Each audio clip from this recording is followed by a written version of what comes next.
Thanks MSN and thanks my colleagues and thanks to all those people who are right now with us in this webinar. And we have had excellent three sessions before. So my work has been made a lot easier. We know about ulcerative colitis, we know severity, we know primary treatment, secondary treatment, and we know escalated treatment also. And as Dr. Manglik presented a case wherein this newer therapy, that is tofacitinib, was used. So it is a similar case which I will be presenting.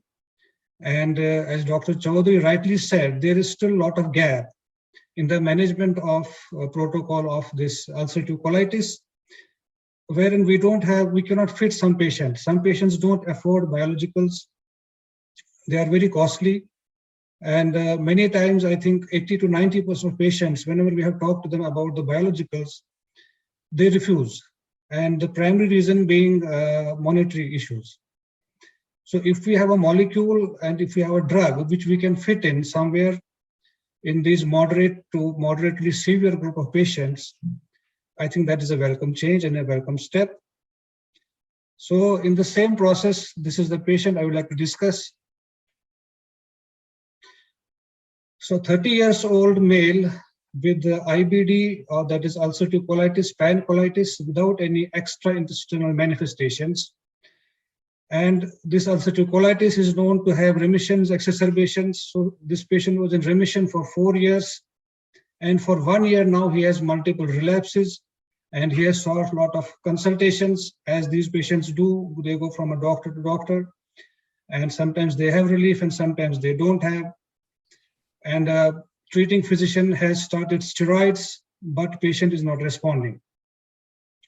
So as we are, all of us, we treat these ulcerative colitis patients, once we have reached steroids and they don't respond, then there's a big question mark, what next? And that's where this patient was put on biologicals, that's adalimumab, for 3 months. And as such, he had no comorbid illness. So on presentation, stools were 4 to 5 per day with occasional blood.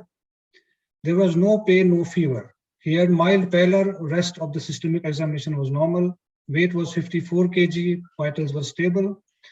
And he had mild tenderness in the left lower quadrant, and other systems were fine. Hemoglobin was lowish 10, microcytic hypochromic, TLC was okay, some platelets were, some level was increased, CRP was 56. And albumin was again low, 3.2. Viral markers were negative. Stool test was done. There were no ova or no parasites. C. difficile was negative, and calprotectin was very high, 1240. So this calprotectin tells us a lot of inflammatory activity is going on, and something needs to be done. And CT enterography revealed thickening of the rectosigmoid, again suggestive of colitis. Colonoscopy revealed pancolitis, X-ray was normal, Montauk's test was normal, negative. So patient right now was taking Pentasar 2 grams. He has taken steroids and some folic acid and Shelcor. So at this point, once patient is not responding to steroids, adalimumab was also given, but again, no response. He continues to have high inflammatory markers. CRP is high, his fecal calprotectin is high, and colonoscopy is showing pancolitis. Now, where do we go next from here?